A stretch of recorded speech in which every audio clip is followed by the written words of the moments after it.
నేను రాష్ట్ర ప్రయోజనాల కోసం 100 సార్లైనా ఢిల్లీకి పోతా, రాష్ట్ర ప్రయోజనాల కోసం 100 సార్లైనా నేను ఢిల్లీకి పోతా. ఇగో ఇట్లా మాట్లాడుకొచ్చిండు మరి మన రవంత్ అన్న. ఇక ఆయన కూడా అన్నది తప్పేం లేదు. ఆయన ఎందుకంటే రాష్ట్రానికి ఏదో ఒకటి చేయాలి, ఏదో ఒకటి సాధించాలన్న తపన.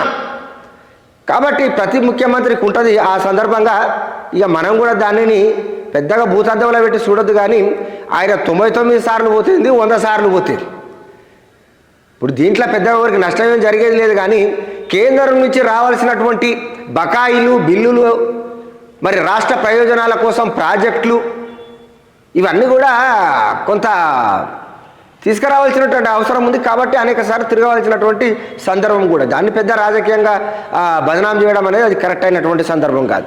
ఇక అదే రీతిలో ఇక మరొకసారి కేసీఆర్ సార్ను గట్టిగానే అరుచుకుంటూ మన రవంత్ అన్న ఏమంటుండంటే ప్రభుత్వం ఇచ్చేటువంటి జీతభత్యాలు